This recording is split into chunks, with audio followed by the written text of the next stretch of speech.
Okay, so we are here for the live problem solving session for the 8th week for this course titled Principle of Communication Systems. So we'll wait for another 2 minutes for others to join and then we can start.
Okay, I think we can start now. So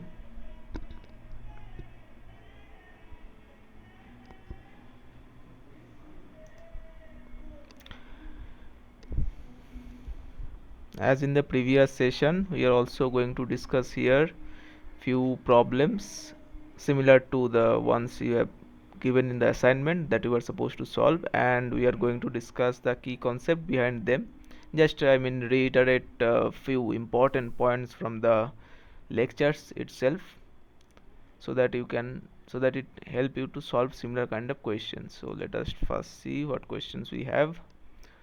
So okay, this question is a non-numerical one. So basically it's related to quantization, and it basically asks that quantization is used to map.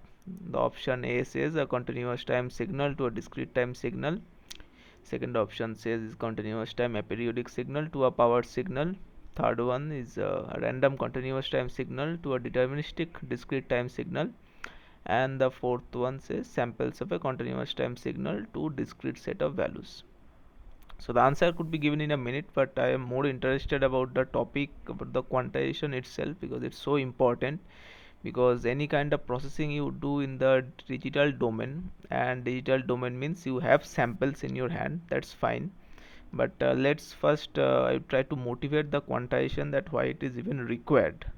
So for that, let us start from where we left last time. Like we were in last session, if I am correct, we are concerned about the sampling part, sampling of a continuous time signal. So let us start from there only. So we have seen basically we have a signal in time domain representation. If I write something like this, sorry about that, y-axis is not required really. So we have a signal like this, continuous time signal here, continuous time signal, and what we are doing, we are sampling it. There is a fixed sampling rate. Let's say we are sampling at every ts instant, so let us consider this is nth such instant, nts in time domain if we denote. This is the next moment we sample, which is n plus 1 times ts. Similarly somewhere here we are sampling here, so this corresponds to n minus 1 times ts. And the whole concept of Nyquist criterion we have seen in the last session and solved the problems related to them. So this is where you are sampling the signal at time instant nts. So the corresponding value which corresponds to this, let me denote it with a different color.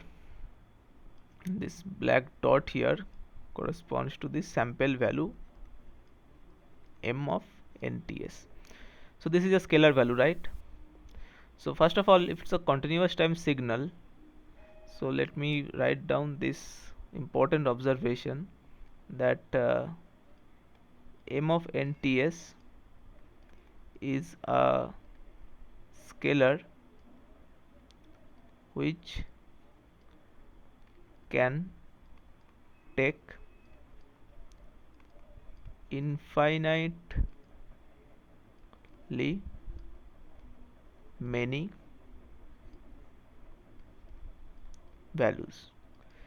So this term should worry you first, this infinitely term. So this MTS can take practically any values, like that is I have a infinite number of choices to choose from. I mean, I'm not exactly choosing, it's a signal value at that particular time instant. So first of all, when it can takes infinitely many values, so when you have samples, why do you even sample? So when you do sampling, our goal is to, this is our goal,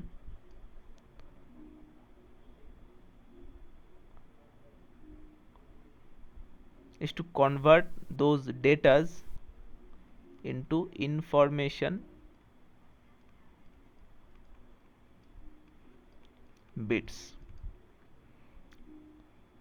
So when you basically samples, the purpose of sampling, what is the purpose? We want to go for the digital signal processing, and our goal of sampling, the entire goal is to process this data. And how do you do that? You basically convert your data to information bits.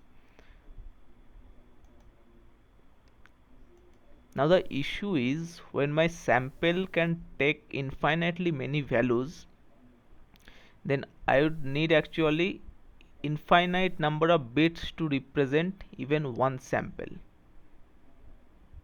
Why I am saying that? I would give you a practical reason. So for example, let's say I have only 4 possible values. Let's consider this hypothetical situation. So let's say my sample can only take 4 values, that is 0, 1, 2, 3. So let's consider this hypothetical situation. My sample can take only these 4 values. So the number of bits required to represent them, you know what is the number? It's basically log base 2 4, that is 2 bits. So if we generalize the case, if it's L bits, if my sample can take L values, L distinct values, then to represent any one of them we need how many bits? We need log base 2 L bits.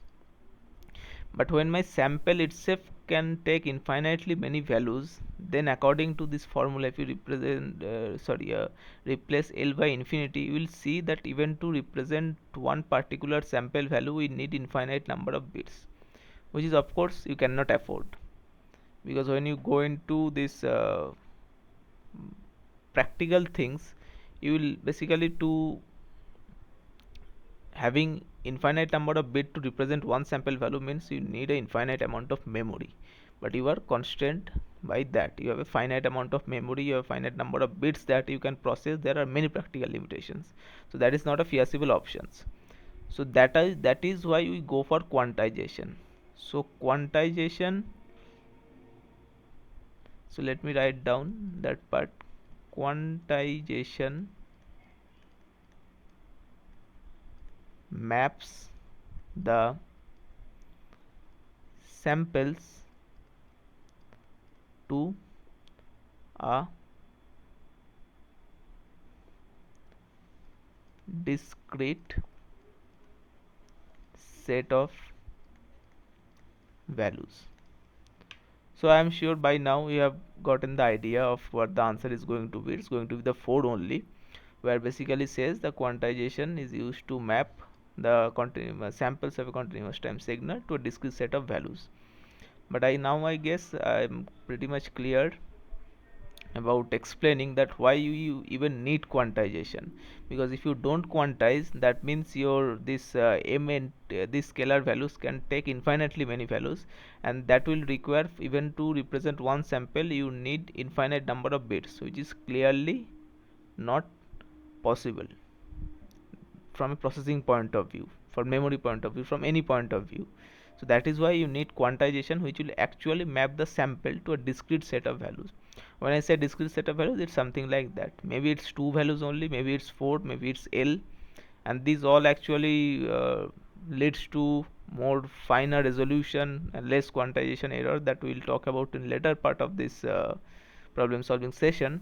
But as of now, I want to just motivate the purpose of quantization, like why you even need that. So when you have these samples being mapped to a discrete set of values, you have two options basically. You can either store them or transmit over the digital communication channel. So you have one option to store them and one option is to transmit.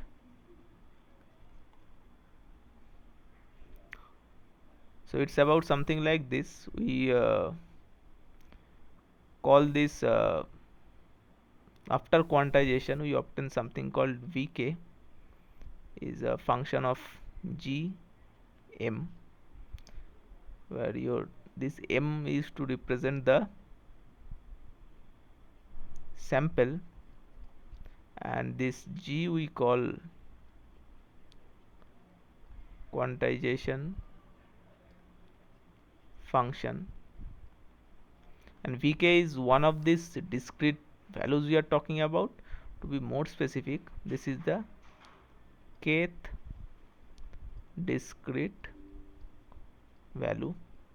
And also the point to be note here, we don't choose that kth value randomly. It basically depends on this function g,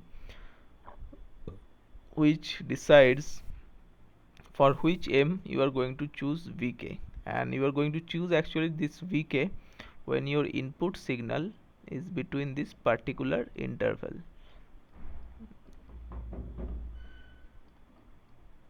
That is when your sample takes value between mk and mk plus 1.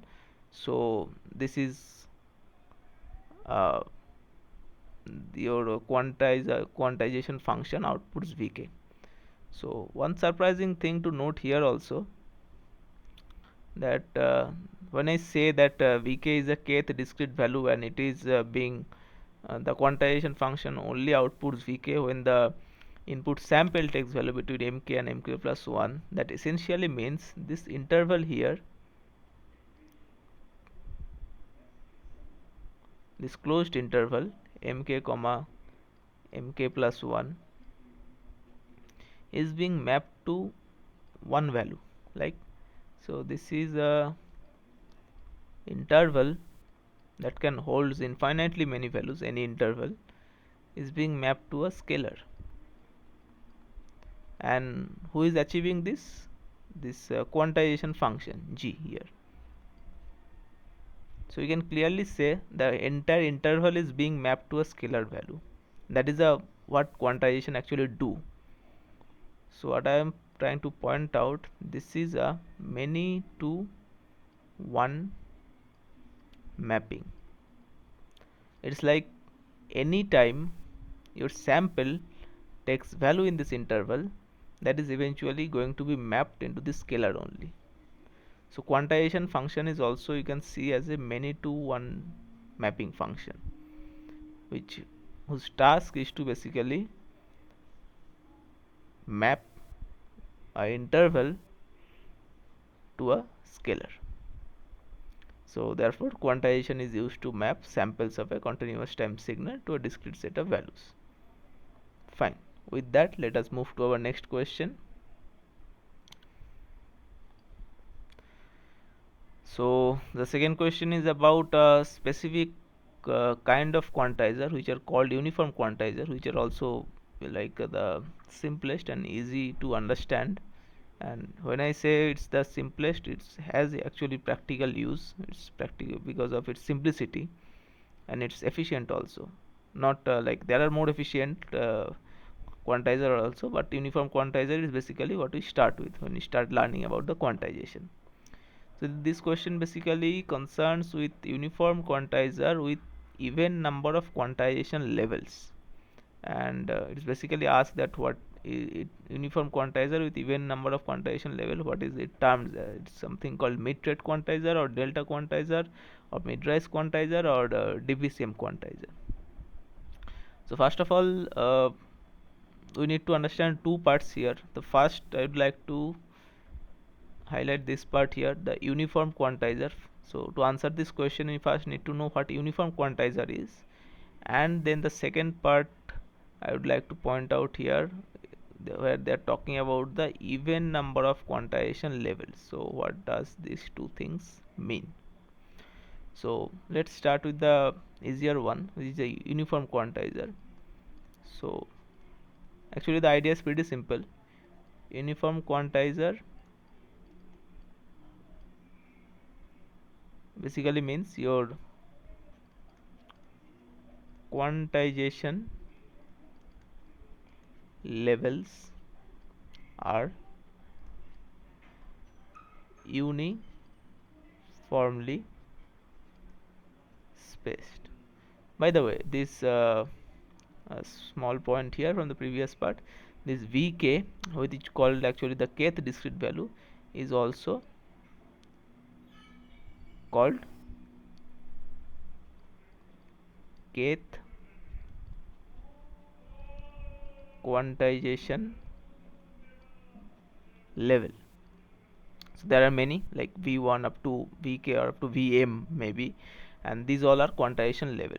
So when we call the quantizer uniform one, basically when these quantization levels v1 v2 up to vk, or how many quantization levels there are depending on your quantizer, so these quantization levels are basically uniformly spread. So this is when you call it a uniform quantizer.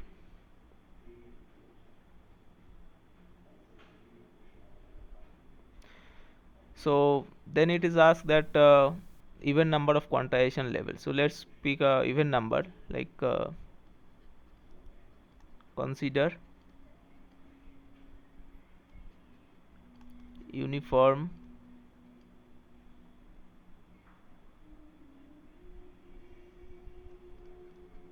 quantizer with 4 quantization levels. So how are they even basically going to look like?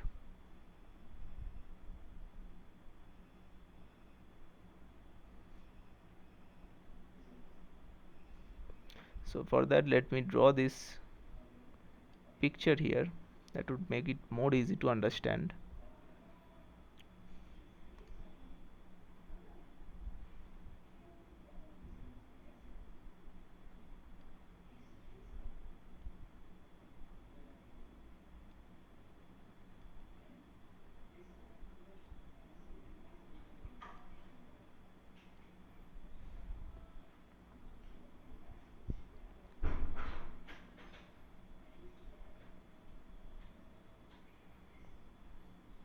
So which one are the quantization levels here? So this is one level, this is minus 3 delta by 2. I will come to a second what this delta actually means. This one is here minus delta by 2, this one is positive delta by 2, and this is 3 delta by 2.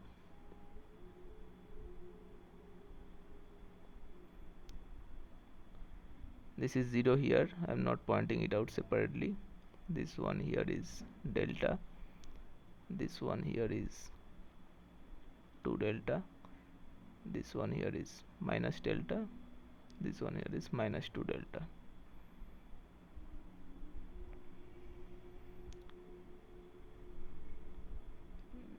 the y-axis also we can make this granular points 2 delta, delta, 2 delta should be minus here.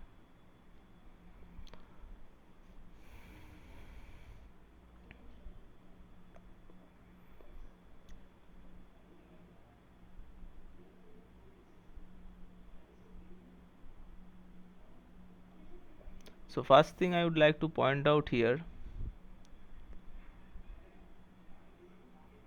when I say 4 quantization levels, so what are those 4 quantization levels? 4 quantization levels. Basically in the y-axis corresponds to quantization levels and x-axis corresponds to your quantization interval, or you can say the values of the samples. You can see in the both way. There is no issue in that. So 4 quantization levels here corresponds to these 4 values, minus 3 delta by 2, and delta here is basically the width of one quantization interval, which I will clarify later more. Minus delta by 2, delta by 2, and 3 delta by 2. So basically if you see here, each quantization interval has width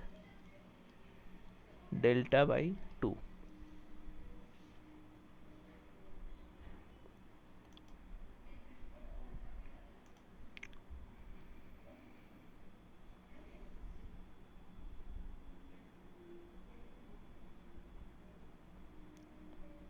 And what is the relation between quantization level and quantization interval? You can also see from this picture that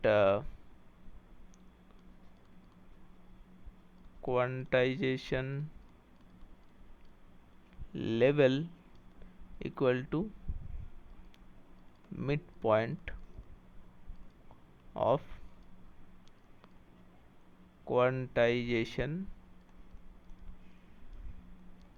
interval. For example, if you focus on this, okay, let me point it out, the 0 here, 0 to delta, this quantization interval, see the all values are mapped to a quantization level of lambda over 2. And what is the midpoint of this interval? 0 to delta, delta over 2. Similarly, when you look at the interval delta to 2 delta, you can see these all values are mapped to a quantization level of 3 delta by 2. And what is the midpoint of this interval? Lambda and 2 lambda. You can again compute, it comes out to 3 delta by 2. So these are the 4 quantization levels, and the corresponding 4 quantization intervals are as follows: minus 2 delta to minus delta,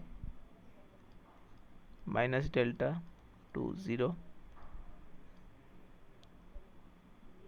0 to delta, and delta to 2 delta. You can see this interval is being mapped to this quantization level. Similarly, this interval here, minus delta to 0, is being mapped to quantization level minus delta over 2. Similarly, this interval 0 to lambda is being mapped to this quantization level delta over 2.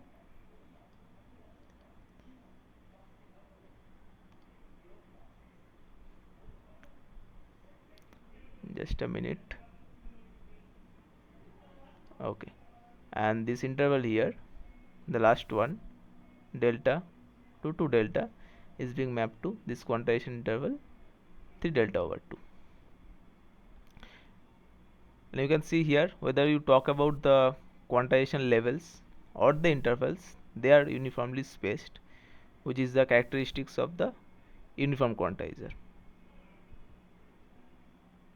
So if I am to write, I have already written that quantization formula here, that V is equal to G of M, that here V corresponds to the quantization level, and m corresponds to the sample value.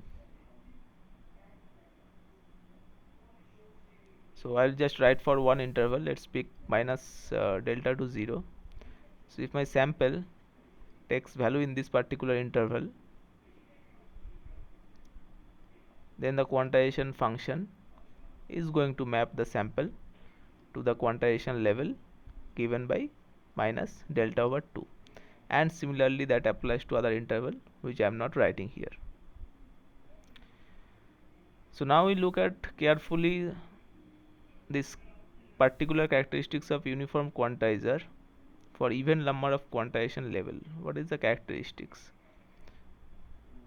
So I'd like to focus you on this part here, this transition from minus delta over 2 to delta over 2, or to be more specific, when the sample is 0, that is m is equal to 0, what is the characteristics of uniform quantizer? Is it flat or is it rising?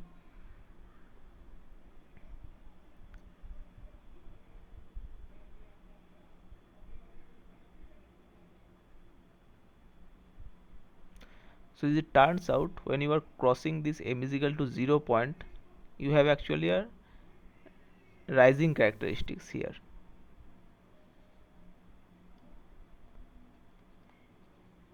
Rising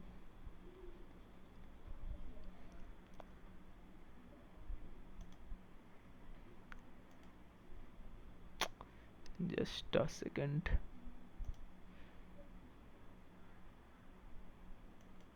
It's hanging again and again. So rising characteristics while passing this point m is equal to 0, or you can say when changing from the quantization level minus delta over 2 to delta over 2, the characteristics is rising here, and that is only happening because of the even number of quantization levels. This point you may not be appreciate fully now because you have not seen what happens to odd number of quantization levels, which you will see in the next question, and then you will be able to appreciate that why the uniform quantizer only with the even number of quantization levels show this behavior,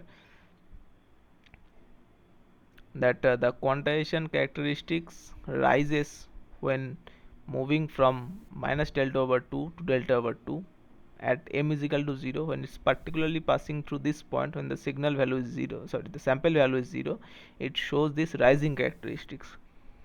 So that is why it is called as mid-rise quantizer. So let me point it out here. Uniform quantizer with even number of quantization level is termed as mid-rise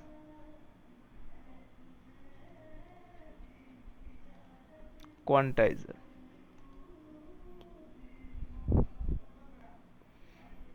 So the third option is the correct one here.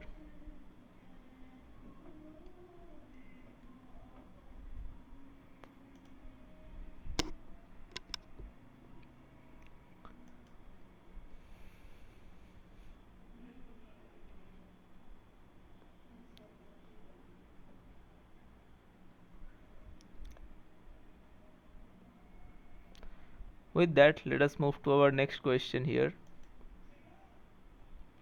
and that is regarding a uniform quantizer with just the opposite thing, that is with odd number of quantization levels.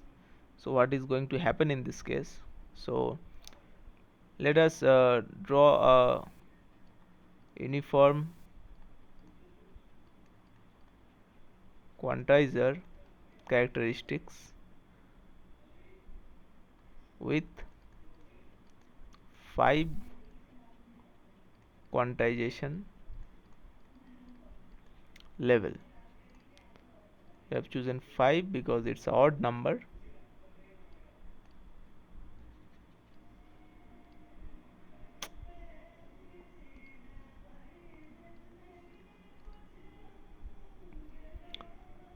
So we plan to draw the quantization characteristics here, how it's going to look like. So I have given how many quantization levels? 5 I can pick only. So I'll choose this delta, 2 delta, 0 here, minus delta, and minus 2 delta. So these 5 are the quantization levels I am choosing. It's a uniform quantizer, so they are uniformly spread, that is basically the gap between them are same.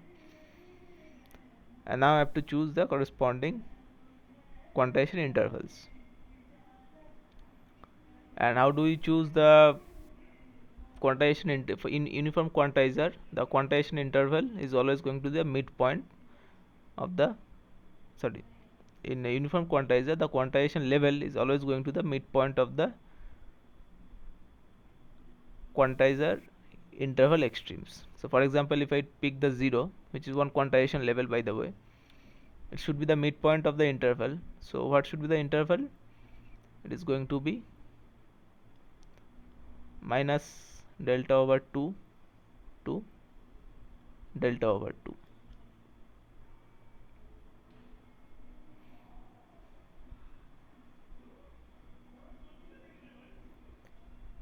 Similarly for delta, the interval should be the midpoint of this interval whose one side is delta over 2. What should be the other side? You can do bit calculation, you can see it turns out to be 3 lambda over 2. Similarly for 2 lambda, it is going to be 5 lambda over 2, and the same thing will be repeated on this side also.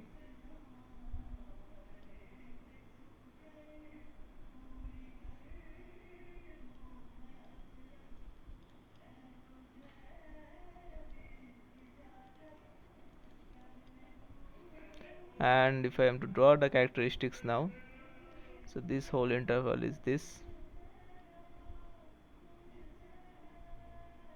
then it will rise and stay constant again for the whole interval, then rise, stay constant.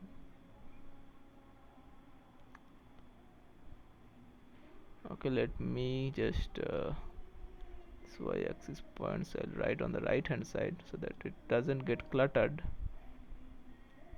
Minus delta, minus 2 delta.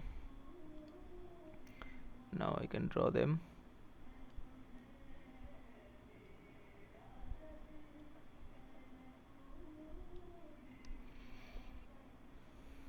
So again we know that when we want to term the uniform quantizer with odd number equalization level, where we are going to look, we are going to look at this midpoint.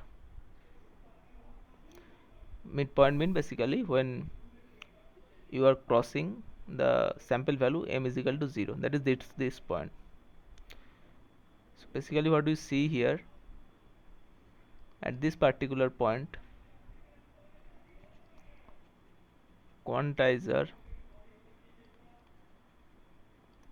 characteristics is flat.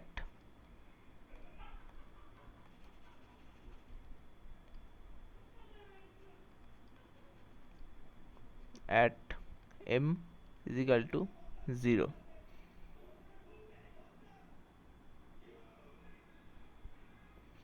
And why this is happening? This is because of you have odd number of quantization levels. So when the quantizer takes input, in terms of quantizer characteristics, when you pass through the sample value of 0, you will observe this flat behavior. And when I say flat behavior, what does it mean? Basically means if the sample value takes value between minus delta over 2 to delta over 2, it is going to map to m is equal to 0. So that is why you are going to see for odd number of quantization level, whenever you will have, you will see the quantizer characteristics is going to be flat at the midpoint. Here the midpoint corresponds to m is equal to 0. So that is why it is termed as mid trade quantizer.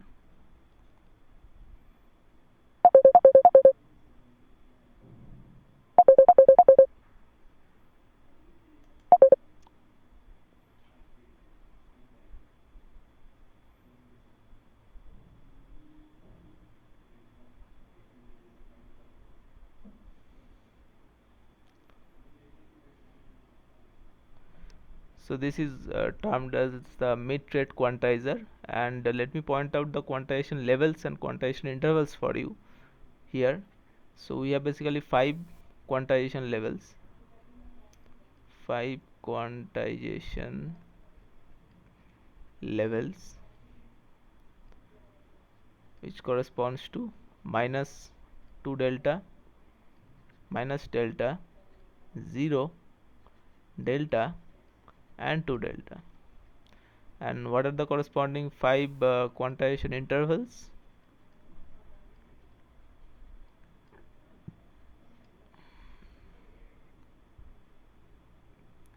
Those corresponds to for minus 2 delta is the quantization level, and what is the corresponding interval is minus 5 delta over 2 to minus 3 delta over 2. Whenever the sample value takes value in this interval, it is going to be mapped into here.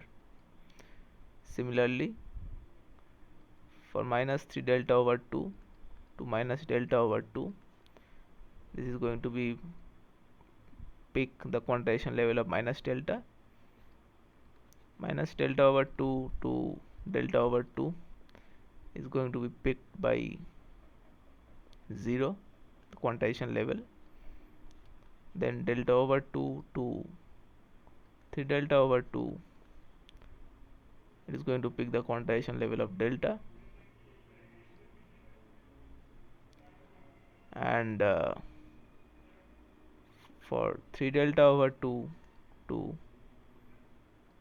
5 delta over 2, the last one, it's going to pick the quantization level 2 delta. One thing I would like to point out here, especially in terms of uniform quantizer, so we already see the quantization is a many to one mapping. So basically you are mapping one interval to a exactly scalar value. So when you actually do that, you are going to encounter some kind of error, right? And how do you account for that error? So if I talk about the quantization error, and for that let us pick one particular interval. Let's pick the example of odd quantization levels, that is minus delta over 2 to delta over 2 is being mapped to 0.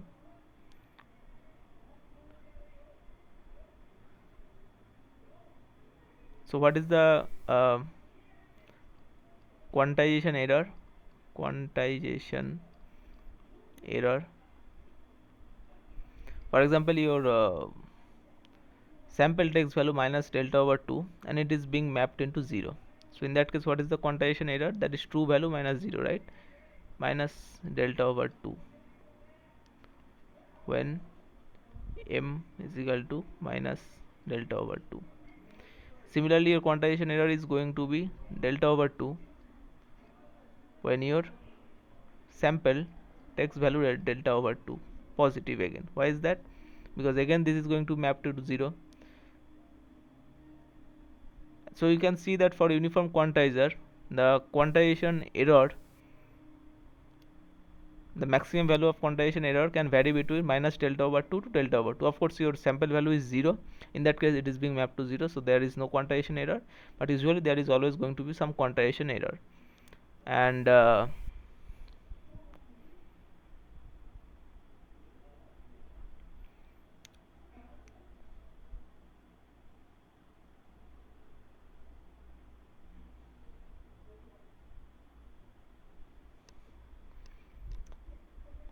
so if I would like to characterize or quantize this quantization error, how is going to be? For that, let me briefly introduce the idea of two things first. So one I would like to talk about is the delta, which is the step size. And for what do we mean by that? Difference between two successive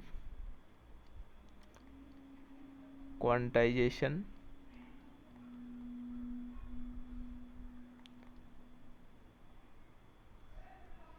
sorry, just a moment.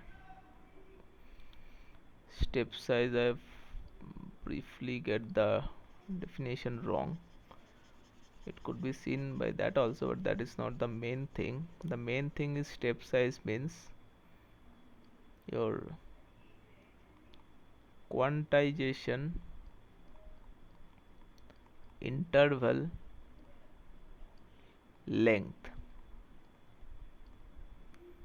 And let's say your sample can take value between minus m to m. So this is the minimum amplitude of your sample, and this is the maximum amplitude of the sample that it can take. So therefore the dynamic range, what it's going to be, it's going to be 2m, right? And if you have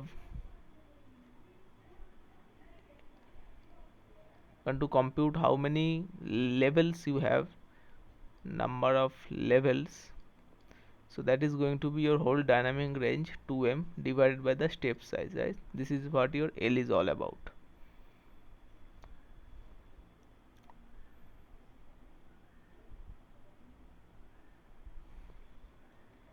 So with these two things, that basically number of levels and the dynamic range and the step size. Now I'd like to draw the probability density function of the quantization error. So we have already seen for this particular, if I pick a particular interval for the uniform quantizer, you can see the quantization error value varies between minus delta over 2 up to delta over 2. And when you take the, so quantization error is uniformly distributed, so quantization error is uniformly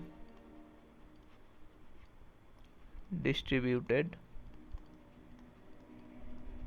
in this interval minus delta over 2 to delta over 2. Therefore its mean is going to be 0. And if you look at the PDF of it, that is denoted by FQ, E, where E corresponds to error. It's this rectangular pulse shape kind of thing, which takes value between, and the area under PDF should be 0, sorry, 1. So the amplitude should be 1 over delta here.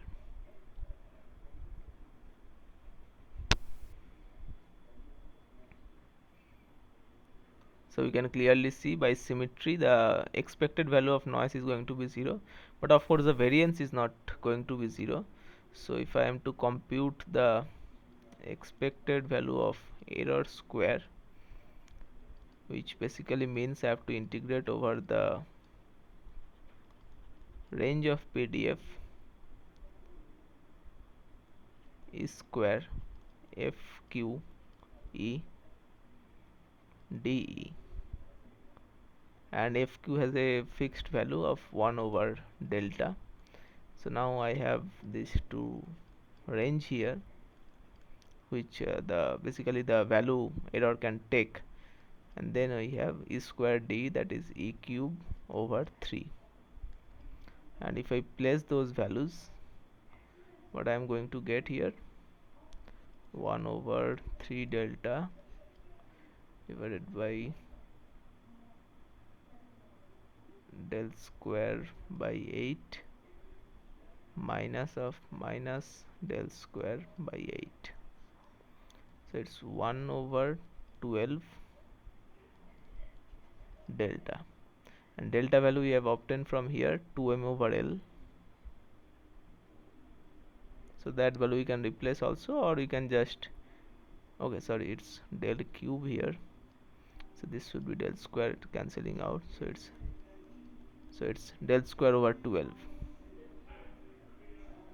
So you can see clearly we want this quantization error should be as less as possible, right? And how can we do that? So we can reduce the variance of this error. So variance is directly proportional to the square of the step size. So you can have an idea from here that if you reduce the step size, we'll reduce the impact of quantization error, or the error is going to be less. But what is meant by reducing the step size for a given dynamic range? I have to increase the number of levels. So I have to increase the number of quantization levels. And what is the problem with that? I mean, you can increase the number of quantization levels.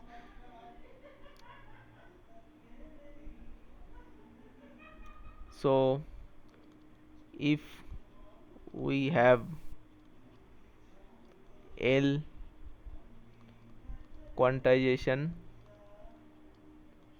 levels, then we need log base 2L number of bits to represent each level,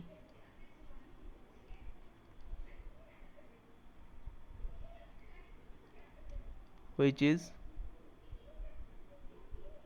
also called quantizer resolution.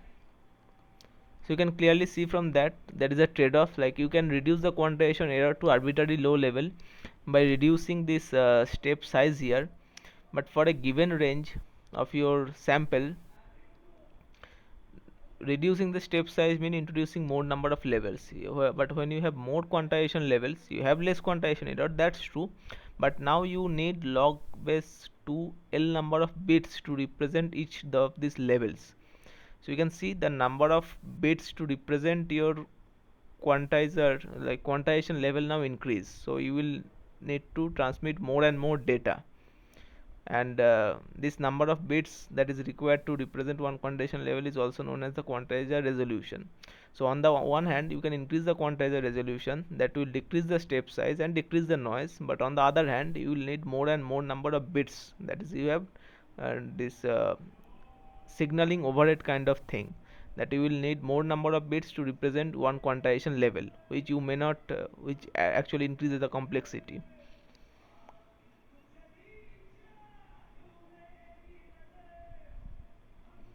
Okay, with that, let us move to our next question. I would like to really talk about this quantization error, because you might have question in assignments regarding this, and quantization error is actually very important, and more crucially it's important to understand the relation between this step size and the dynamic range of your signal and the number of levels and quantizer resolution. These are all kind of connected.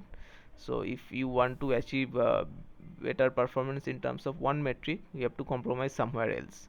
For example, if you increase the step size, then you will need less number of levels, your errors will increase, but also you will need less number of bits to represent each quantization level, which actually reduces the complexity, which is one of the uh, I would say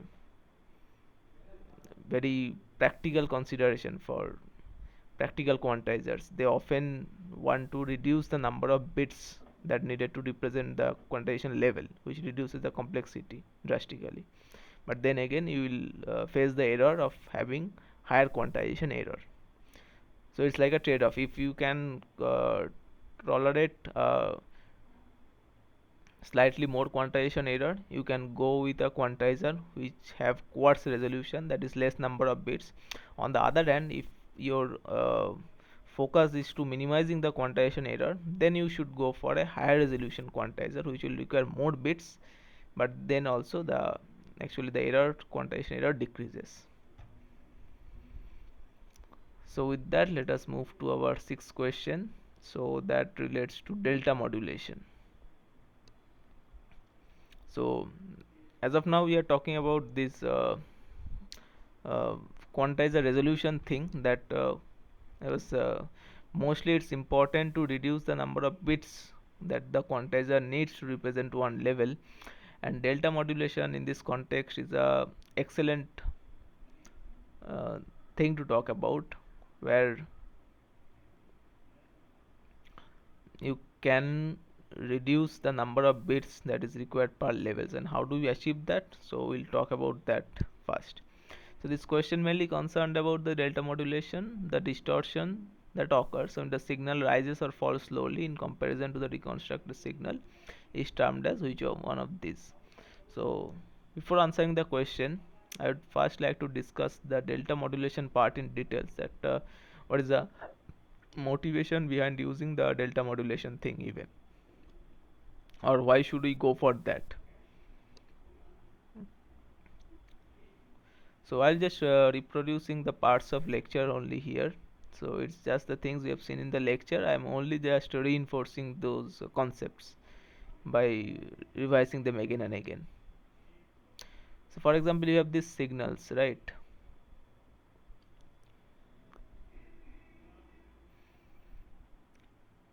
And let's consider a staircase approximation of the signal.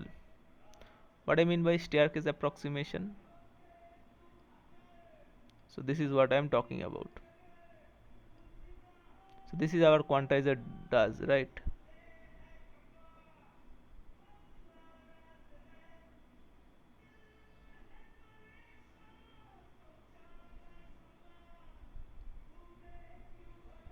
This is what our quantizer do, right? So this is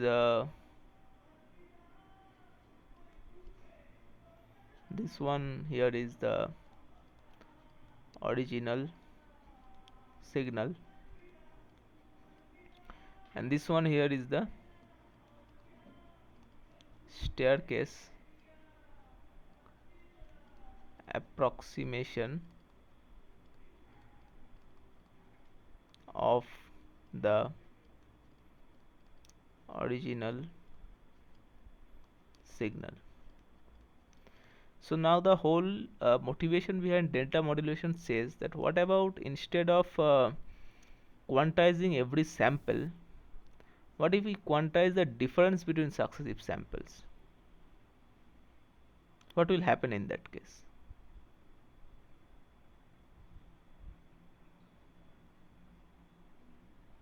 So the motivation behind delta modulation, let me write it here.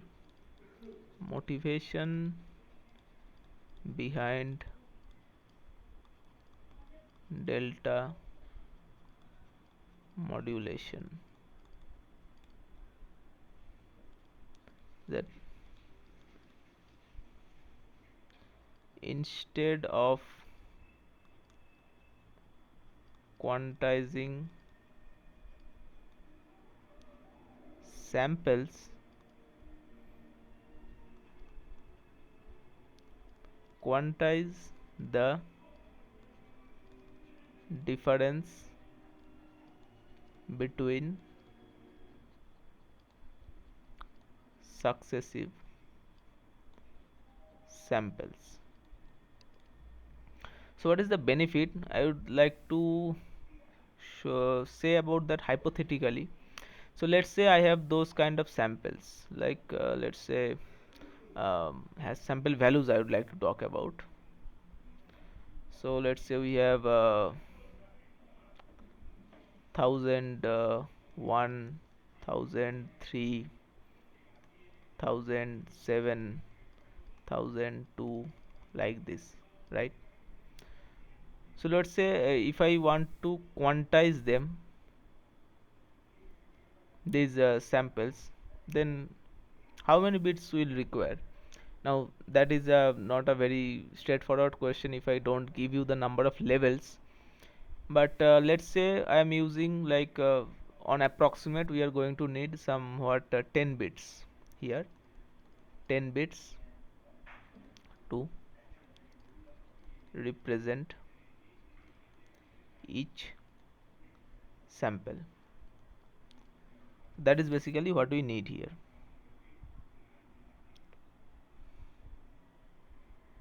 And how I am getting here, I am just using this fact that these are values are around 1000, right? So even if I consider a step size of 1, so that would mean your L value is around 1000 somewhere, or 2000. And when you take the log base 2 of that, you will get some 10-11 bits. So on average, I am assuming we need 10 bits to represent its sample. Now what if I plan to quantize the difference between the samples, not the samples actually. So first it start with, let's say, 1001. So this is the reference point, let us consider it 0. Then I have 1003, so difference is going to be 3. And then it's 7, then it's 2. It's a single digit, right? So let's say this value, maximum minimum value it takes is 0, maximum value it takes 8. So with the same step size, now how many bits I require here? Okay, let me just correct the composition here. Just a minute.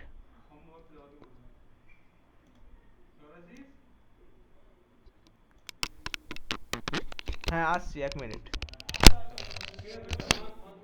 আরে না না, মানে আমি খেলবো না, আমার এখন TA duty চলছে ওই জন্য।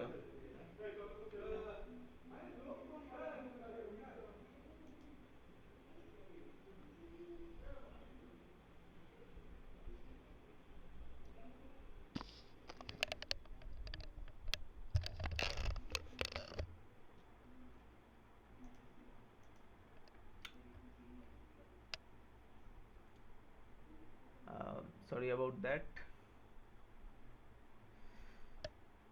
Sorry about the interruption. And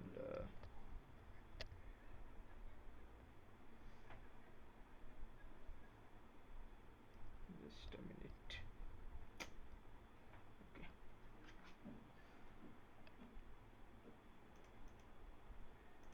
I think the mic is on here.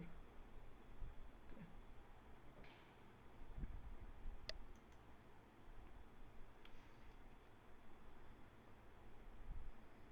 So you can see earlier we are requiring like somewhere 11 bits or something, because we are considering a step size of 1, step size of 1.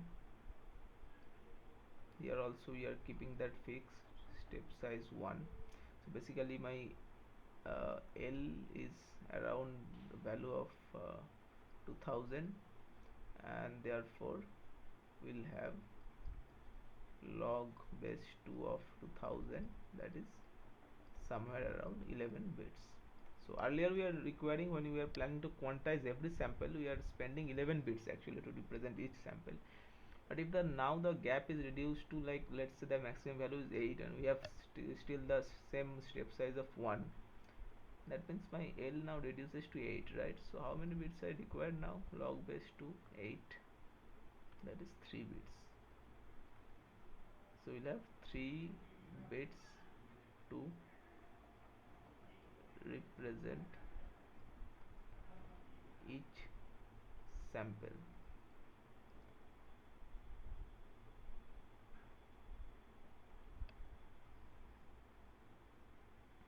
So you can see now the number of bits required to represent each sample reduces drastically, right? And how is this happening? Now instead of quantizing the samples, we are quantizing the difference between the samples. So typically what we have this kind of smooth continuous waveform as given in the red curve. So the successive difference between the samples, at least in the short term, is going to be small only. So it's not like this difference is going to be very huge for most of the cases, because you encounter smooth continuous waveform, and smooth waveform means the amount of discontinuity is very less, or it's like almost non-existent. And if there is not much discontinuity there, so there is no reason that the difference between the sample values, at least in a reasonably good short term, is going to peak. They are mostly remain very small. So the basically what the thing I am trying to point out here, the dynamic range of the difference between successive samples are small.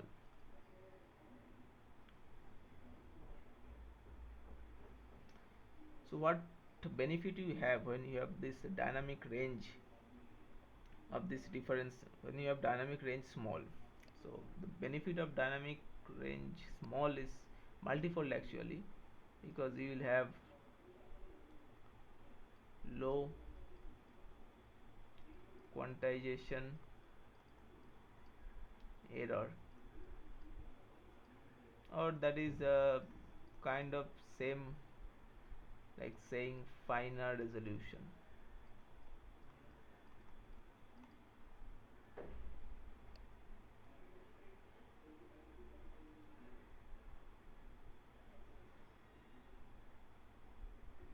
So these are the benefits we are going to enjoy when we have like the dynamic range is small. And how do we achieve that? We are not quantizing the samples anymore.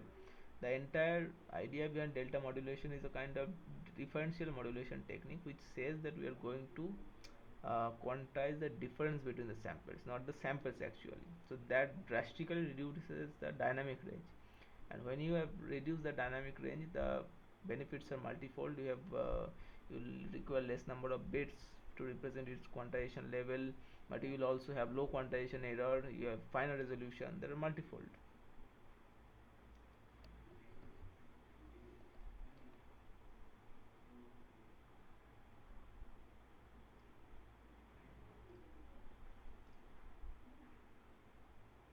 So basically the number of bits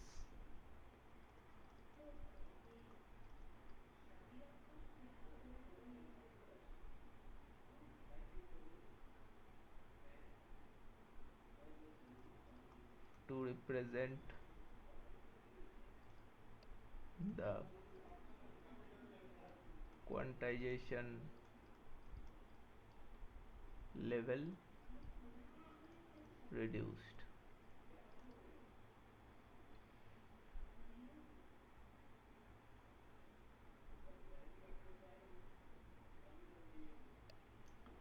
So one fundamental benefit of delta modulation is that delta modulation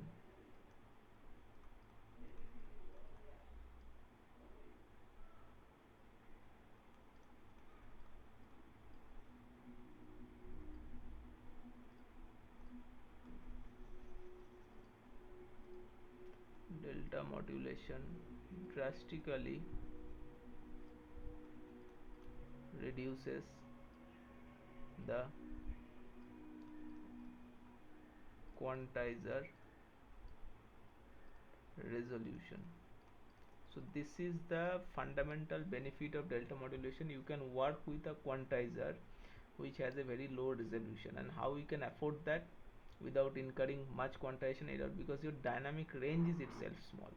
So whenever your dynamic range is small, then you can maintain the same step size and you can reduce the quantizer resolution, that is the number of bits required to represent each quantization level, drastically, just because the difference between successive samples is very small now. So that is the main benefit, and that is the key point of delta modulation. And effectively you can use actually single bit. So practical delta modulation, practically we can employ single bit quantizer.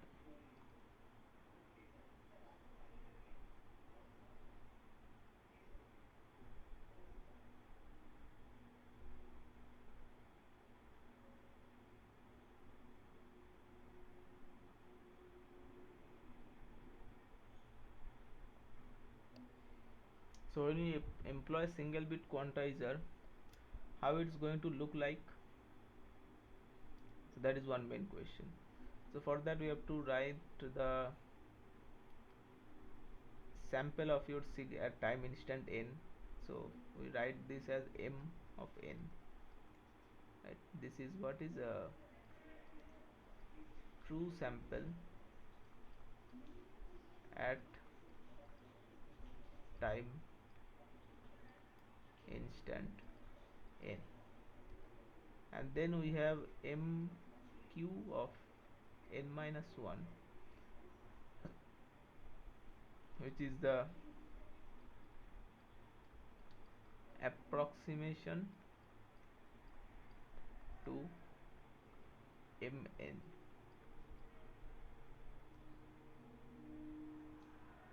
At time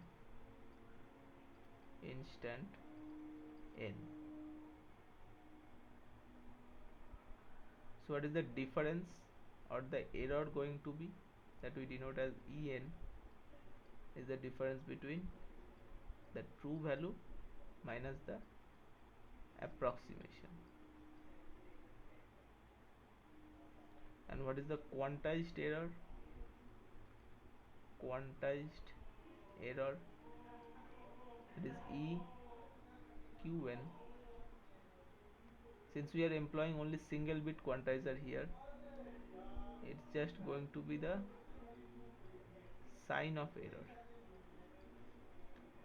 where basically what is the sign of error? So sign of x basically takes value 1 if x greater than 0, and takes value minus 1 if x less than 0.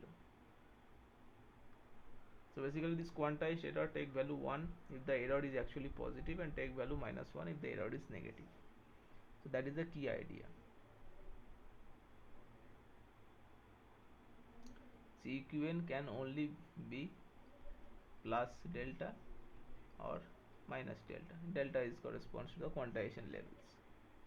So only two possible levels this quantized error can take.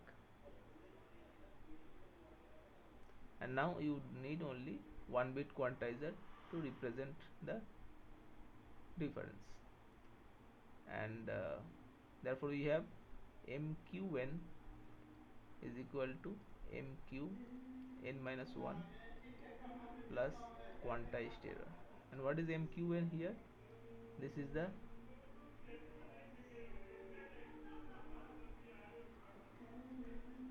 reconstructed prediction.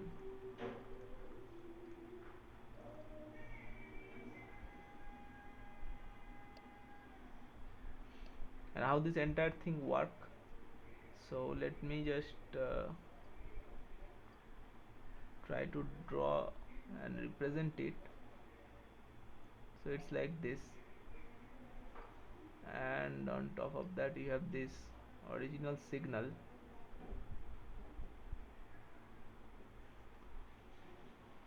and let us talk about the time instants. So let's say this is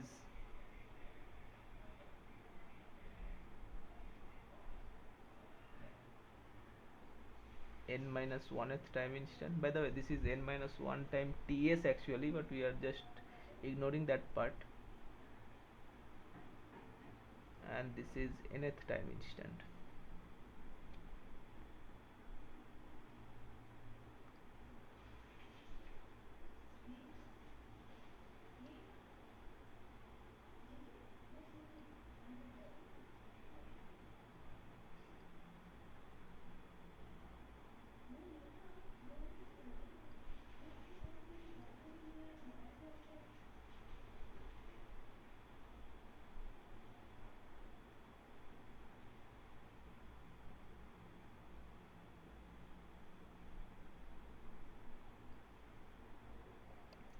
So you can see this is what is the prediction for mn, that is made at time instant n minus 1, and this is what your actual quantized value at nth time instant, and this here is delta. So you can see here from this expression that your error En, which is the difference between mn and mq minus n, you can clearly see the value of original signal here. This point is greater than mqn minus 1, right? So your error, which was nothing but mn minus mqn minus 1, that is the predicted value, is greater than 0 here. So therefore your quantized error, that is eqn, is going to be the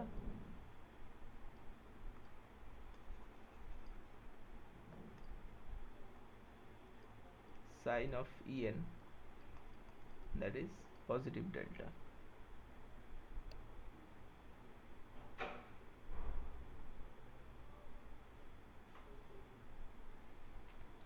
So you understand this part. First of all, this is the quantized level, okay, and this is also the prediction of signal m at nth time instant. So this corresponds to this particular level here, right? Now when you move into the actual nth time instant, you observe the signal value, which corresponds to this purple line, is actually greater than this. So the error you have, that is the true value minus the approximate value, is positive. Therefore your quantized error is going to be nothing but delta when you are using 1-bit quantizer. So that is being added up, and this is your reconstructed value.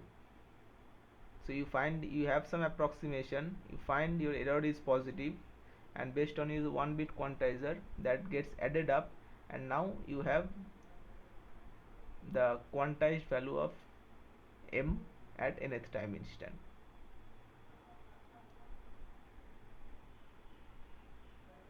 And this is how you find the entire staircase thing.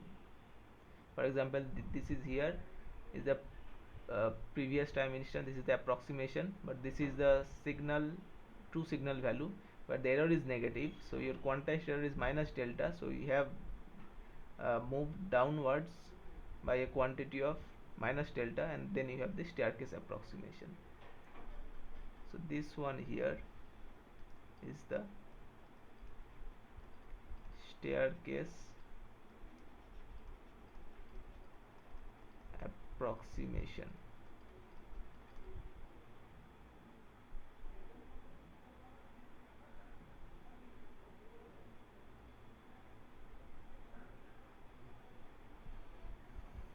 So if your the gap between the successive samples is really small, you can find that your quantization error is going to be less, and in that case your reconstruction will be actually very close to the original signal. So that is how your delta modulation work.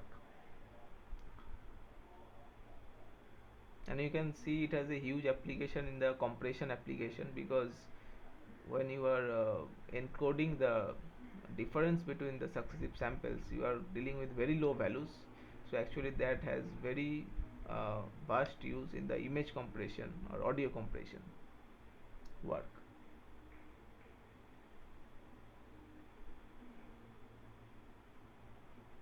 So basically this if I talk about this quantized error thing, so whenever it takes values delta and minus delta, and after delta again,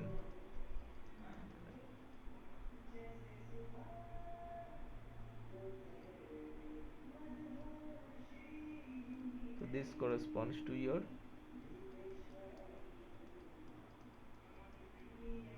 this is what your encoded signal actually is for a 1-bit quantizer, because of course it can take value only 0 and 1. By the way, these things I forgot to mention here. It takes value positive delta when 1 and minus delta when 0. Sorry, I did just the opposite. It takes value 0 and takes value 1 here.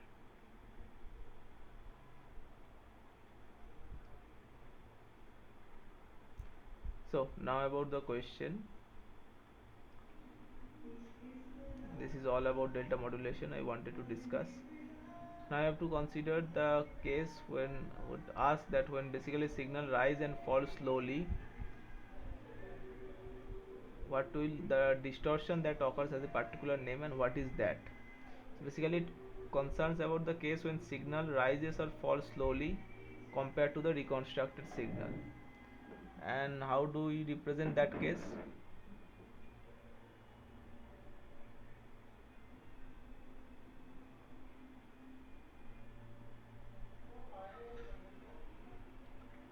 So for that, let us introduce a slide here.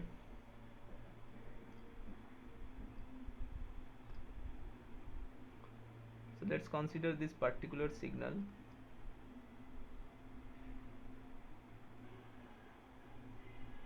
You can see the signal is relatively flat, right?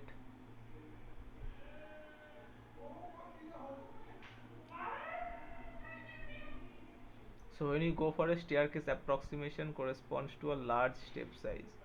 So let's say when we have a large step size delta 1,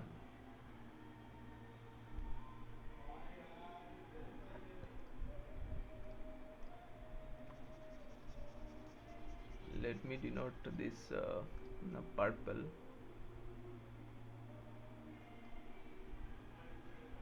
Okay, and now we will draw the staircase approximation to this signal.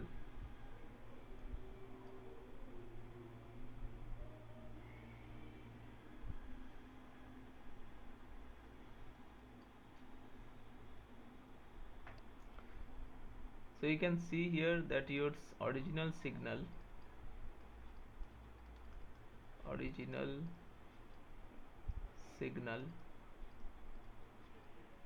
is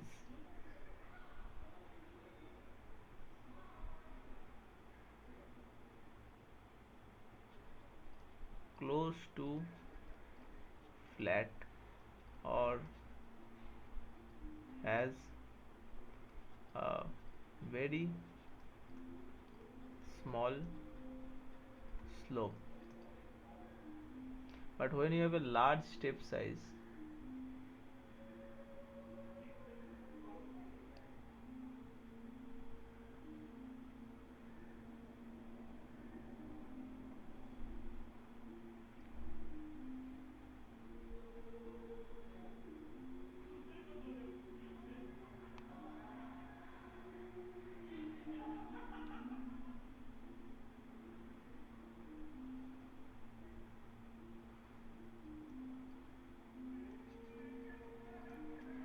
large step size delta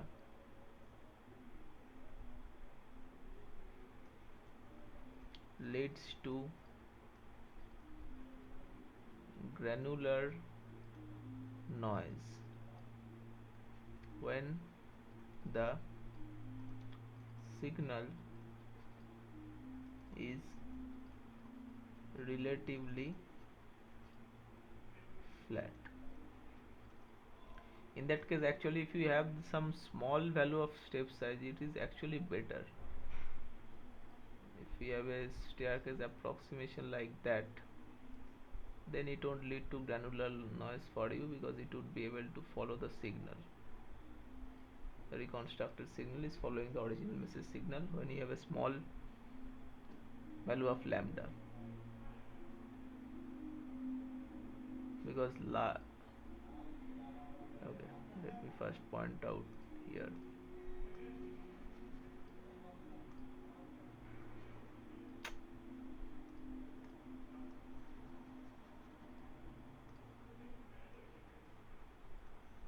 large step size delta leads to large error between original signal and its staircase approximation which is termed as granular noise. So clearly here you can see when the signal is relatively flat, you should go for a smaller step size, because smaller step size will be better able to follow the signal, because the smaller step size leads to small error between the staircase approximation and original signal. You can see this gap here. So let me just point out this small gap here with respect to the big gap here between the original message signal and the reconstructed signal. You can see the gap here is much less, so your error is much less. But when you have a large step size and you are trying to approximate the message signal using delta modulation, then you will have this kind of problem. You will have a large error, a large noise, that you can also term as granular noise. So this is happens when your signal rise or fall slowly compared to your staircase approximated signal. Then you will face the problem of granular noise. So the to answer your question here,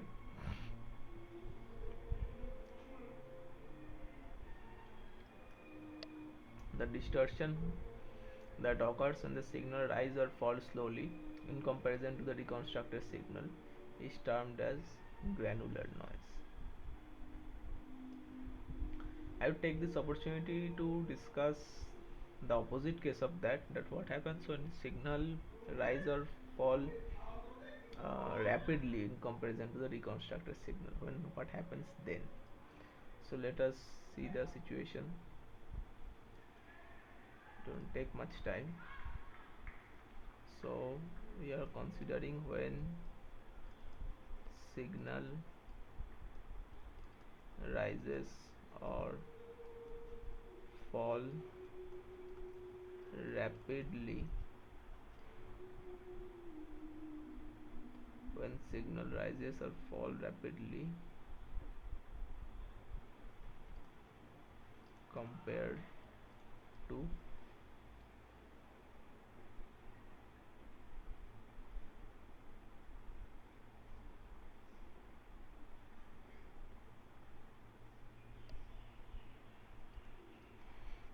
the recon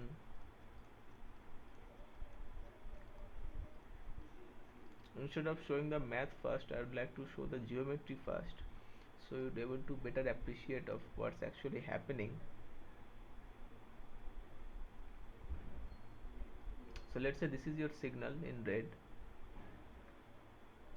which is increasing pretty rapidly, and when you have when you have small step size, then what will happen, your staircase approximation will look something like this.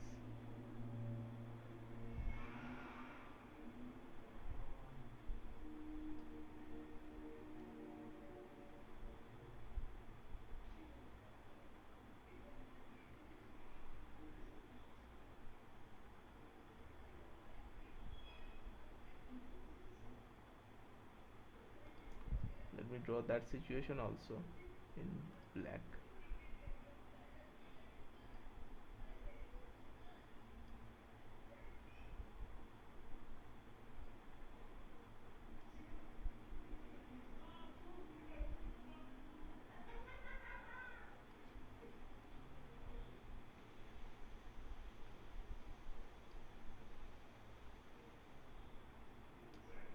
So when you have two small step size delta,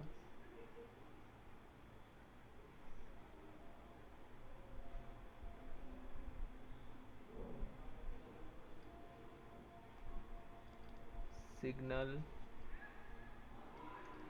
rises or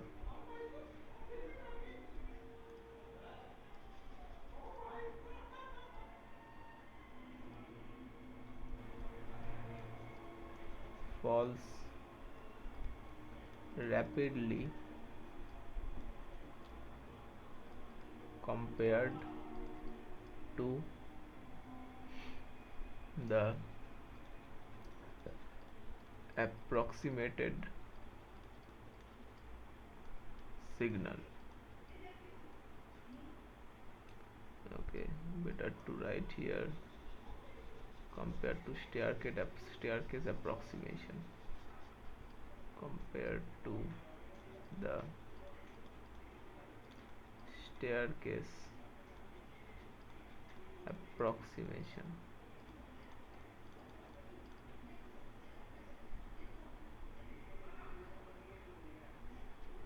You can see what is going to cause here. This is going to result into large error between the original signal and the reconstructed signal from delta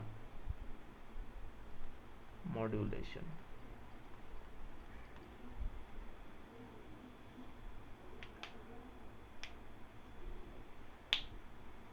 So you can see when you have a too small step size, what is happened, mostly the signal rises and falls rapidly compared to the staircase approximation, and this will lead to, you can see the large error between the delta original signal reconstruction, because the original signal you can see in the red, and you can see the your staircase approximation is the blue. There is a large approximation between that. This problem won't arise when you have a large step size, because you can see in this case you can follow this signal, but when the signal is rising or rising like rapidly like this, and if you have a small step size, then you will have problem.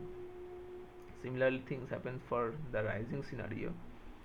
Let's say this is the signal falling rapidly, and you have your staircase approximation like this,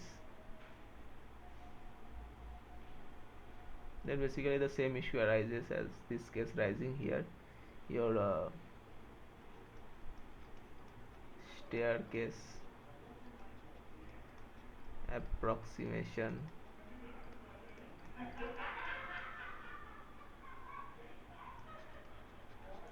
falling short of the original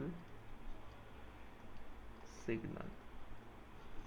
So basically you don't able to catch up the original signal. That is one issue you'll have. Like in granular noise we have seen what, that the step size should not be large enough, because the signal can sometimes be relatively flat, and when it's flat, if you go for a large step size, you will see large error between the original and reconstructed signal. So therefore that is called basically granular noise. So you should go for a smaller step size, but here we are saying when signal rises or fall rapidly, and actually if you choose a step size too small, that is also bad, because then it won't be able to catch up to the original signal. So the step size cannot be too small or too large. Basically that's the point we are trying to make. When it's when the step size is like when signal rises or falls slowly compared to the reconstructed signal, you will have the problem of granular noise. When signal rises or falls rapidly when compared to the reconstructed signal, you will face something called the slope overload distortion. So this phenomena is termed as slope overload distortion when signal sorry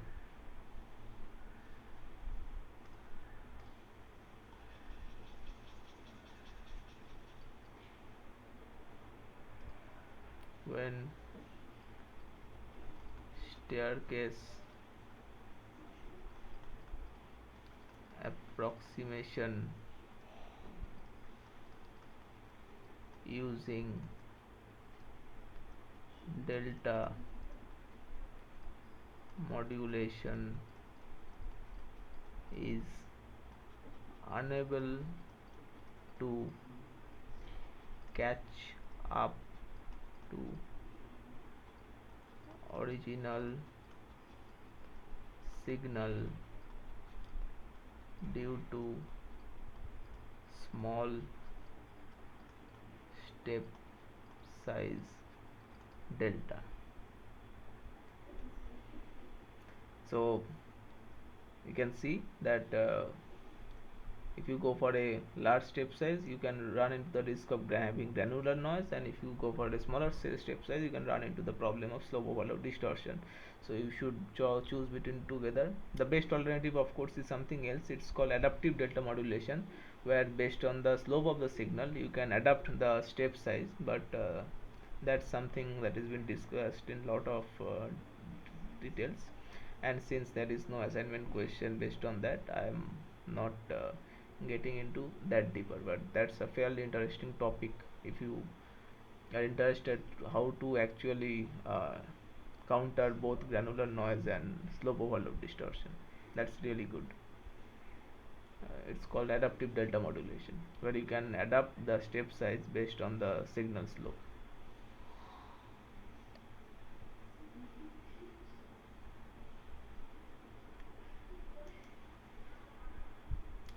So here is about the question says we have 20 voice samples and then time division multiplexed. So this is also a very interesting concept of time division multiplexing.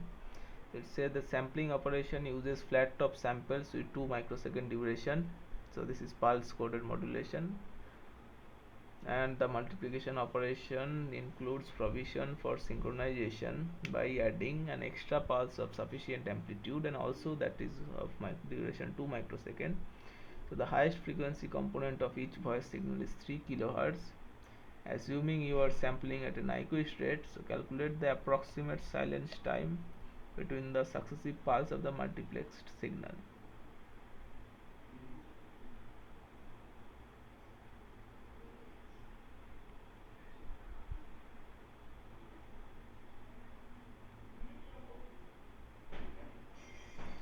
So time division multiplexing, or TDM, so let me write it down here, is a fairly important topic. Time division multiplexing.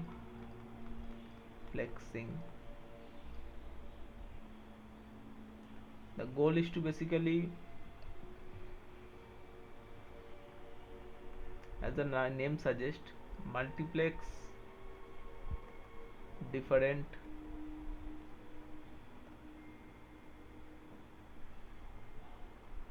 signals in time domain. The time domain part is crucial. In time domain, and then you transmit the composite signal. And how do we achieve that? Let me just first of all, of course, in time division multiplexing, what happens, you have different signal like m1, m2 up to, let's say, mn. What you do, you first pass them through the low pass filter. That would basically cancel out any undesired frequency at the higher level, and then what you do, these signals you apply to a commutator, which alternatively samples the signal to be multiplexed, and then you have the composite signal and you send it. So the picture is something like this. So you have m1t up to, you have mnt. So what you do here, you pass them through a low pass filter, all of them, and then you have a commutator here.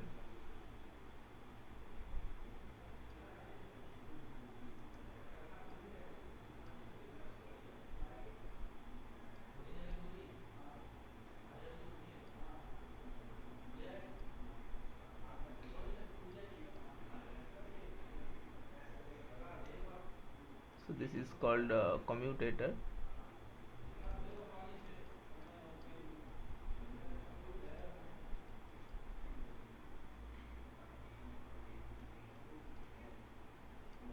you have a composite signal here,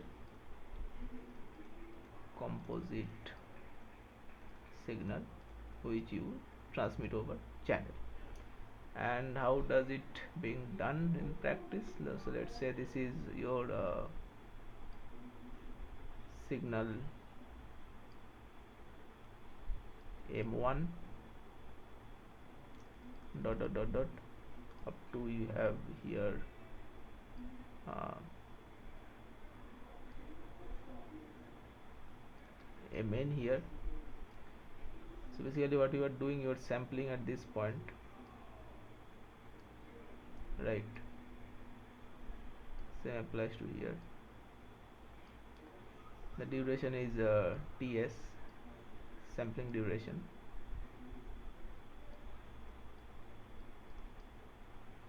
and you have this commutator thing.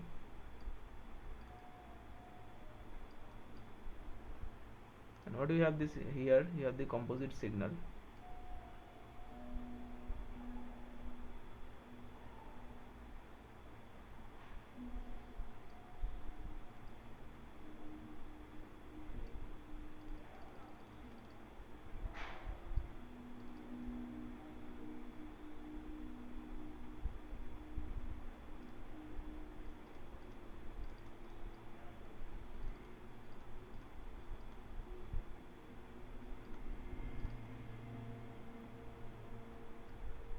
And this gap is here, ts over n, because you have to at the entire duration ts, you have to fit n samples here. In the duration of ts, see here you are sampling at every ts instant, right? So after the ts instant, another sample for m1 will come. So in the ts instant, in the composite signal, you have to fill n samples, because you are multiplexing n number of capital N number of signals. So therefore in a composite signal samples, you will have the gap between two successive samples at ts over n, where this sample will come from m1, this has come from m2, similarly this has come to mn. So you can clearly see the sampling rate of the composite signal is going to be much higher, and it just keeps increasing with n. So that is how the time division multiplexing actually operates. So you can see already 20 voice signals are sampled, and it's actually flat top kind of sampling. So flat top sampling means you don't have this exactly impulses, so you'll have this pulse kind of thing. You did pulse top sampling, so sorry, what is that, flat top sampling. So yeah, and this duration is also 2 seconds. So let me just change the image here. I draw them as impulses, but they are not actually impulses. So similarly the diagram should also change.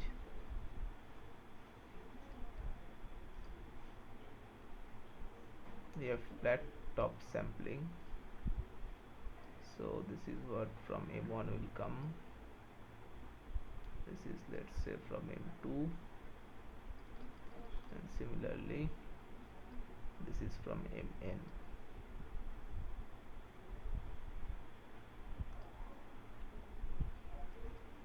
So this is coming from m1, this is coming from m2, this is coming from mn, and this duration here, as they mention, is 2 microsecond, and this duration here is what is ts over n. Okay, fine, and this entire duration is ts. So you can see the higher frequency component. So let us move to the next so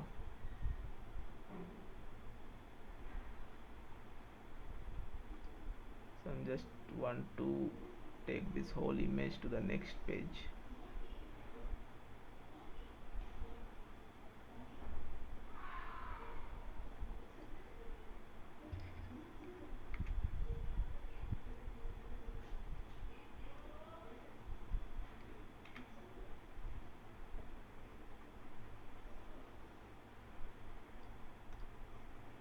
Okay, fine.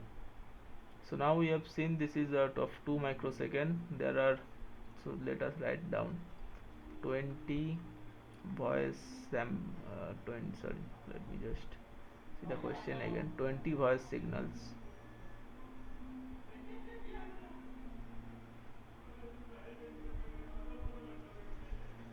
So we have 20 voice signals, n is equal to 20, and then we have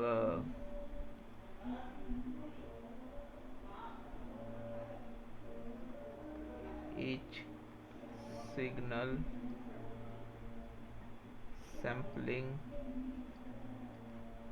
frequency fs is equal to 2 times fm. Fm is given as 3 kilohertz additional sync pulse of duration t is equal to 2 microsecond, right? Fine. So you have to consider the fundamental period first. Fundamental period ts is equal to 1 over fs, that is 1 over 2 into 3 into 10 to the power 3, that is 166.67 microsecond. So the time between each pulse,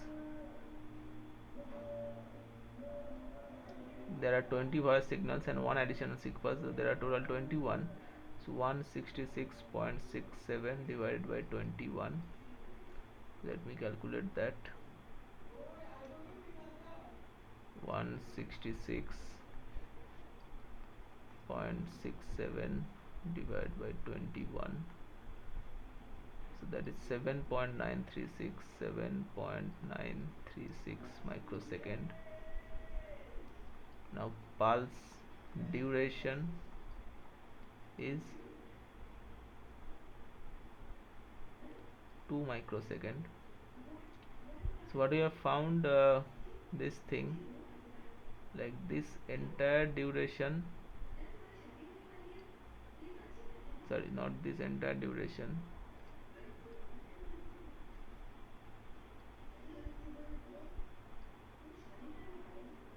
this duration, like this entire duration here that I'm marking in red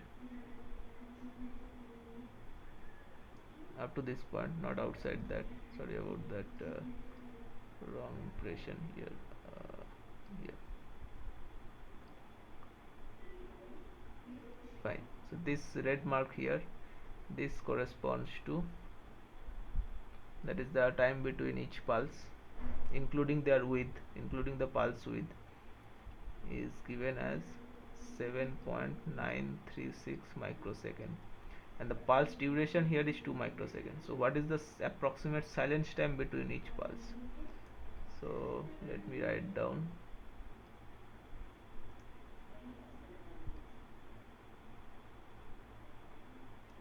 Approximate silence time, approximate silence time, it is a time between pulses minus pulse duration. You can see clearly why I am subtracting is because this duration I have already mentioned, we have calculated as 7.936 microsecond, and among which the pulse duration is also counted, that is 2 microseconds. We have to subtract that, and this is the period, this to this, from the end of one pulse to the beginning of another. This is the approximate silence time we need to find. So let me point that out. in color maybe yellow. So this part, this one here is the approximate silence time, and this is given as 7.936 minus 2 microsecond, that is 5.936 microsecond. so, so you can see your answer is going to be this. Remember, your assignment problem might have different numbers, but the key point here is to first you have to calculate the sampling frequency for each signal. You can see each signal the maximum frequency is 3 kilohertz, so your Nyquist rate is going to be 2 times 3, that is 6 kilohertz.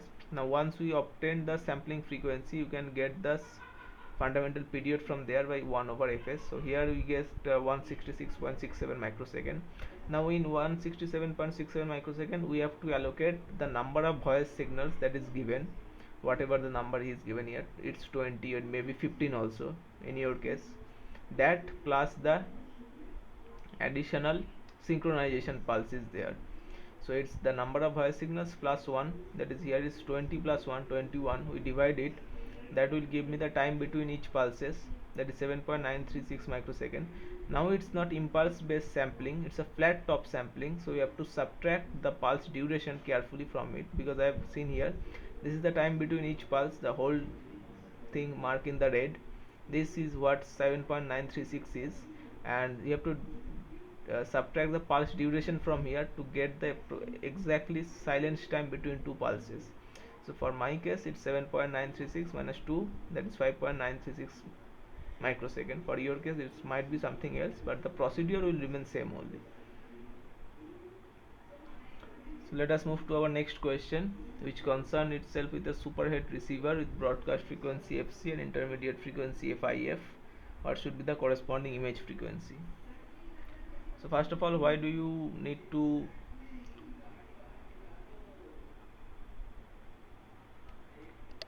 bring down from broadcast frequency to intermediate frequency? So that is a fairly important topic for you to understand. Now it is frequency translation is basically done because once your carrier frequency is usually high, but for that high frequency your sampling rate should be very high, and that is very complex to implement in your practical digital system. So what you do actually, after receiving your signal, you translate the frequency, that is the center frequency of your signal, to some other frequency, preferably a lower frequency, which is called as intermediate frequency, and that is the purpose of this the receiver is basically the frequency mixing. So the things happen something like this. You have your signal modulated by this carrier frequency f1t that is coming here. So what you do, you multiply it with another sinusoid that is being generated by the local oscillator. So this here is a local oscillator, and that generate a sinusoid of frequency, let's say f1 plus f2 t. This is local oscillator. The whole purpose is to translate the center frequency of this signal to some other frequency, a lower frequency, and then you pass it through a band pass filter. Sorry.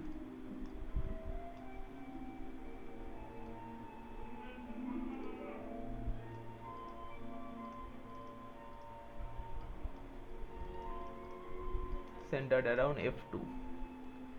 So what we will obtain from this multiplication, you can see mt cos 2 pi f1t cos 2 pi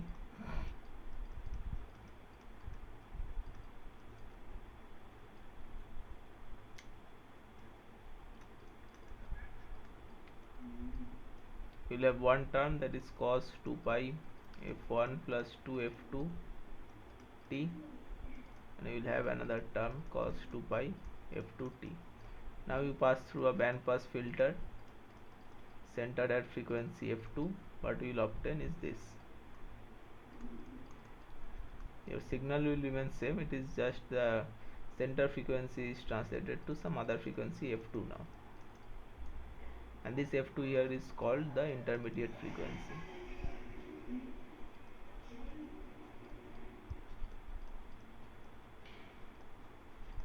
Now the issue arises when there is another signal at a frequency cos 2 pi f1 plus 2f2 t. When that is being fed here, what is happen when you multiply with this again? You multiply with the local oscillator produced frequency here 2 pi f1 plus f2 t, and you pass it through this band pass filter at frequency f2. You will have this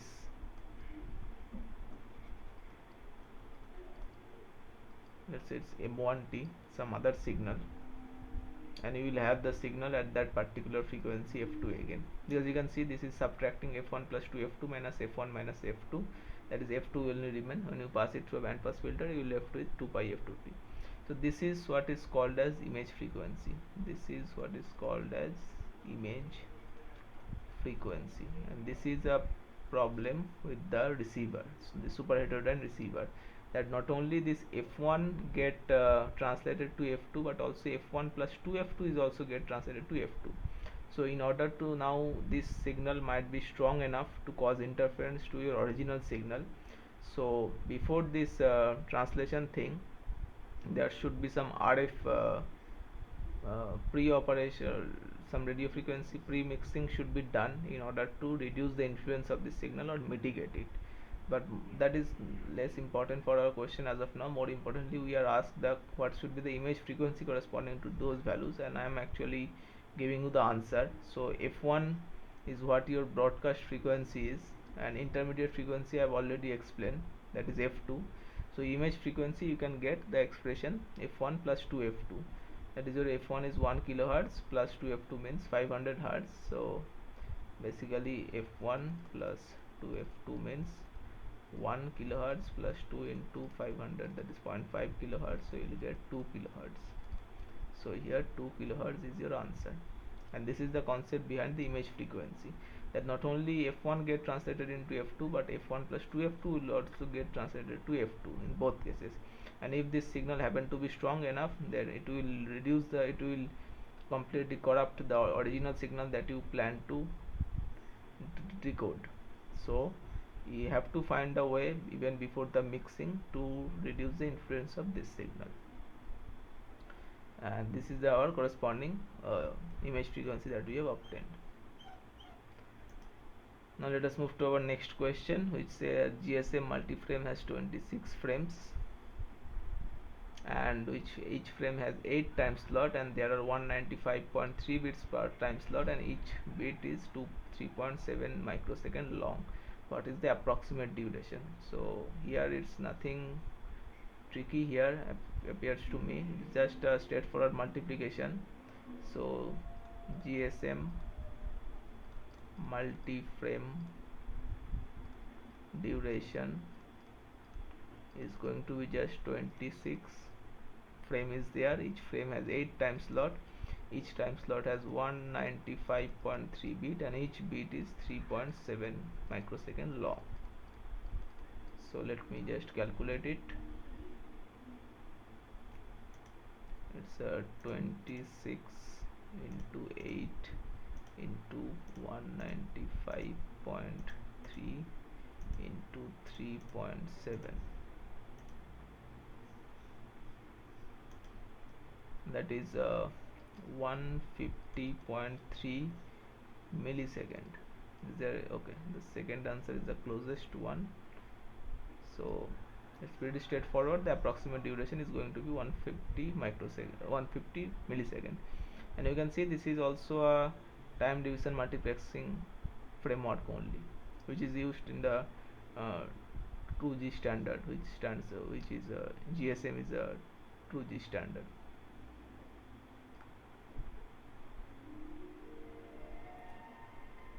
Basically, as second generation mobile communication standard.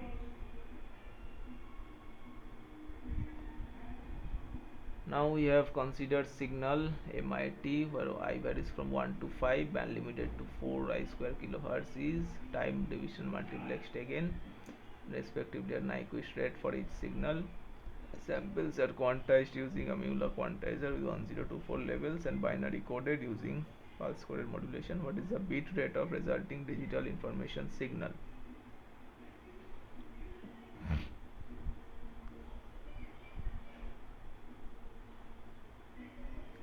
So they are band limited to 4 I square kilohertz, therefore their Nyquist frequency is 8 I square kilohertz, right?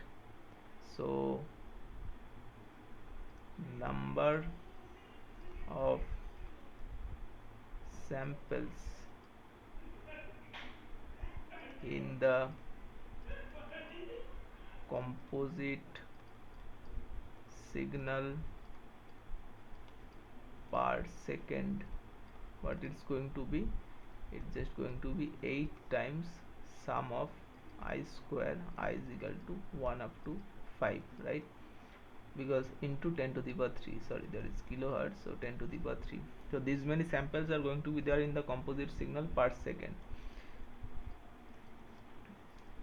10 to the power 3, because in kilohertz, if it's a 1 kilohertz, therefore that means you have 10 to the power 3 samples per second. I'm using that calculation only. So I square, you have 1 here, then you have 4, then you have 9, then you have 16, and then you have 25.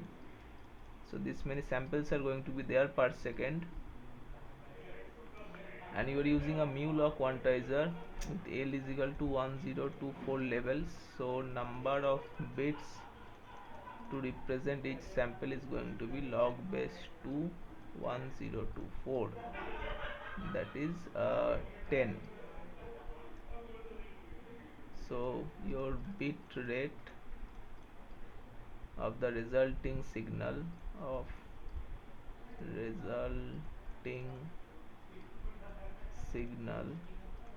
is going to be 8 into 25, 16, 41, 50, 55, 55 into 10 to the power 3 into 10. These are the number of bits per second, and this is the number of, sorry, these are the number of samples per second, and this is the number of bits to represent each sample. So it's 10 to the power 4, 8 into 5, 440 into 10 to the power 4, that is 4.4. Just a minute, I have some package to receive, so I'll be just off for 2 minutes. Please stay with me.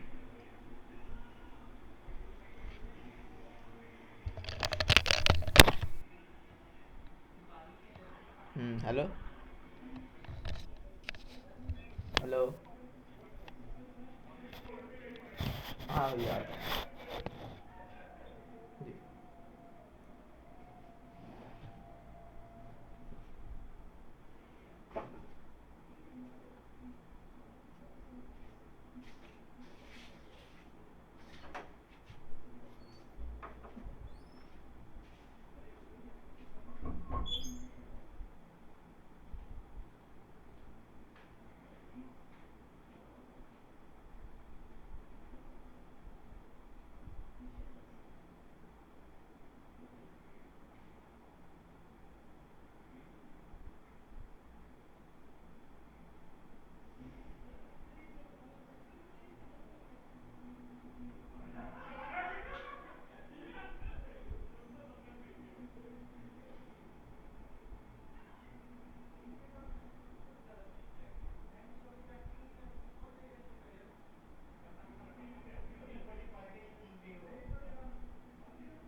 Sorry about that delay, but I had to receive that parcel.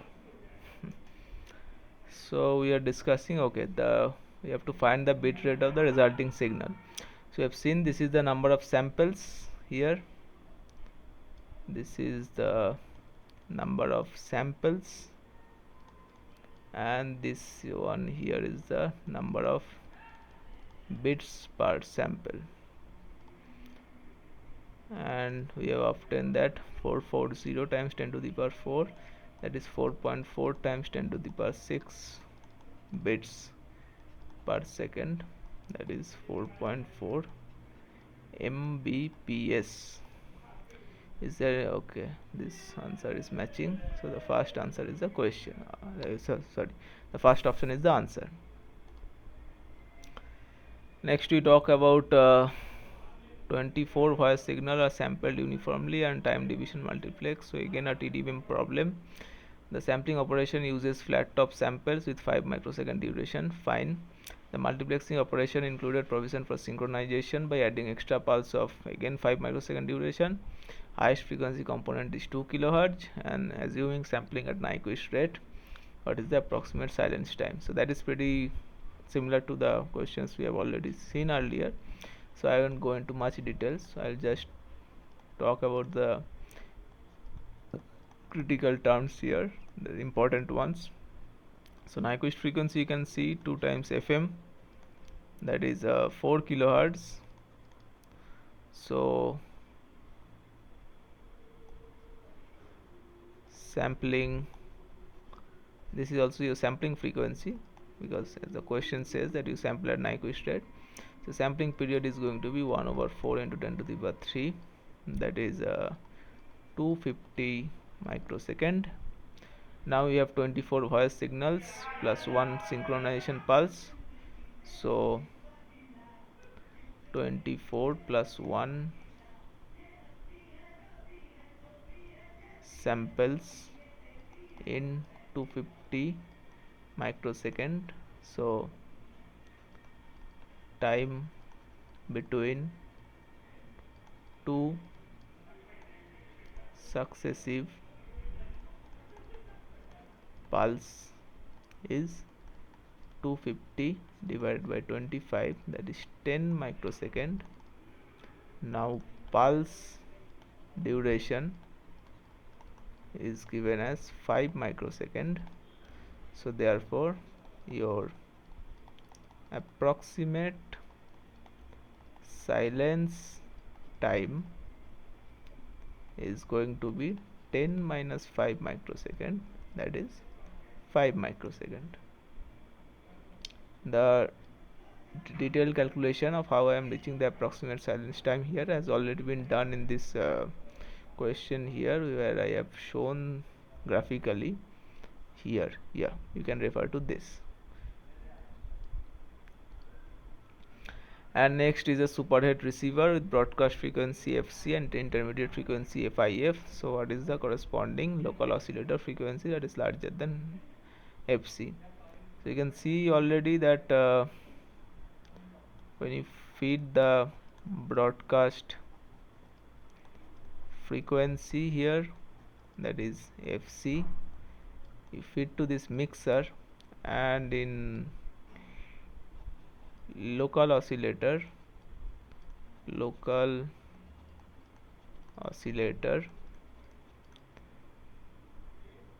you use FC minus FIF you can use, or you can use FC minus FIF. You have both choices, and then when you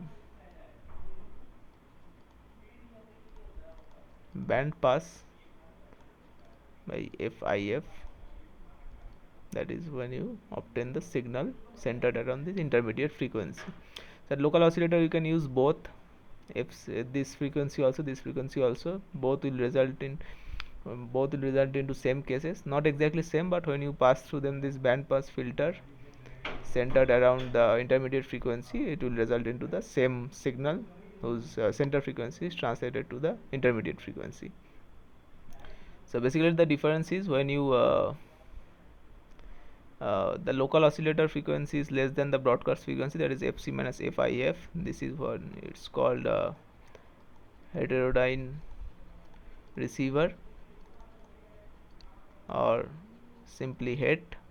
And when your it's fc plus fif, that is local oscillator frequency, is higher than the broadcast frequency, then it is called as super heterodyne receiver or super het. That is what is mentioned here. So my local oscillator frequency is going to be fc plus fif, that is my flo, which means my flo is going to be 5 plus 2 kilohertz, that is 7 kilohertz here. So the first one is the answer.